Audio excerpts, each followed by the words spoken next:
വിയ്യൂരിലെ ഈ ജയിലിനുള്ള പ്രത്യേകതകൾ എന്തൊക്കെയാണ് എന്നതുകൂടി നോക്കാം. കൊടും കുറ്റവാളികളെ പാർപ്പിക്കുന്ന ഇടമാണ് വിയ്യൂരിലെ ഗോവിന്ദചാമിയെ ഇപ്പോൾ എത്തിച്ചിട്ടുള്ള ഈ സെല്ല്.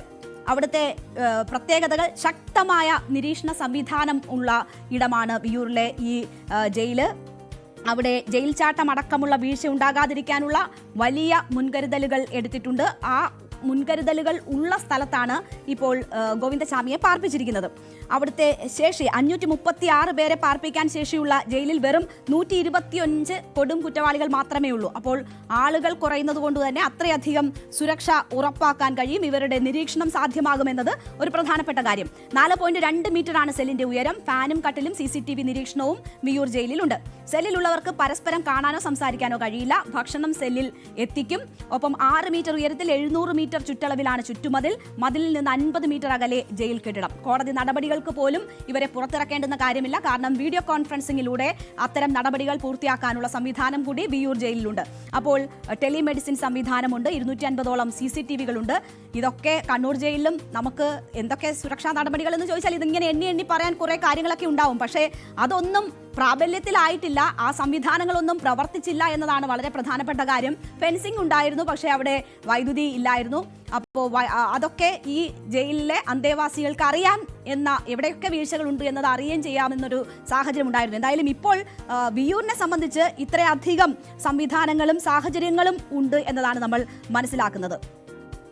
ഇന്ന് ജയിൽ ചാടിയ കേസുമായി ബന്ധപ്പെട്ട് മറ്റൊരു കേസ് നമുക്കറിയാം. പെൺകുട്ടിയെ ട്രെയിനിൽ നിന്ന് തള്ളിയിട്ട് അതിക്രൂരമായി ബലാത്സംഗം ചെയ്ത് കൊന്ന കേസുണ്ട്. അതിന് പുറമെ ഇപ്പോൾ ജയിൽ ചാടിയ കുറ്റത്തിന് കേസെടുത്തിട്ടുണ്ട്. അതിന്റെ റിമാൻഡ് റിപ്പോർട്ട് കൂടി പുറത്തു വരുന്നു.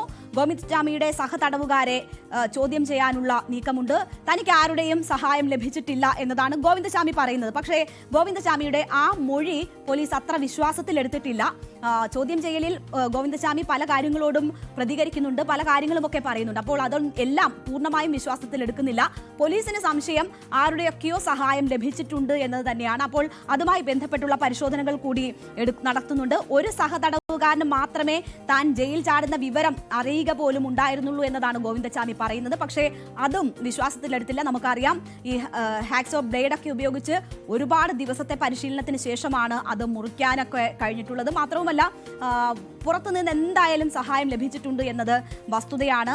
ഈ ആശയവിനിമയങ്ങളൊക്കെ ഇതുമായി ബന്ധപ്പെട്ട് നടന്നിട്ടുണ്ട്. ഇയാൾ മോഷണം നടത്തി പൈസ ഉണ്ടാക്കി ഇവിടെ നിന്ന് നാട് വിടുക എന്നതായിരുന്നു ലക്ഷ്യം എന്ന് പറയുന്നു. അത് നമ്മൾ ഇന്നലെ തന്നെ അറിഞ്ഞ വിവരമാണ്. അതുമായി ബന്ധപ്പെട്ട് ചില ടെലിഫോൺ സംഭാഷണങ്ങൾ നടന്നതിന്റെ തെളിവുകൾ കൂടി ഇന്ന് അന്വേഷണ സംഘത്തിന് ലഭിച്ചിട്ടുണ്ട്. നോക്കണം, ജയിലിലിരിക്കുന്ന വ്യക്തിയാണ്. അവിടെ ഇരുന്നു കൊണ്ട് എങ്ങനെ രക്ഷപ്പെടണമെന്നും എങ്ങനെ മോഷണം നടത്തണമെന്നും എങ്ങനെയാണ് അതിന്റെ പ്ലാൻ ഒക്കെ തയ്യാറാക്കുന്നു. അവിടെ ഫോൺ അവൈലബിൾ ആയിരുന്നു എന്നത് വളരെ വ്യക്തമാകുന്നു. അതിന്റെ തെളിവുകൾ കൂടി ലഭിച്ചിട്ടുണ്ട്.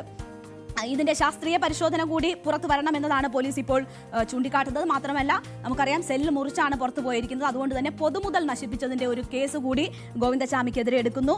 6 മാസം തടവ് ലഭിക്കാവുന്ന ശിക്ഷയാണ് ഇതിലുണ്ടായിരിക്കുന്നത്.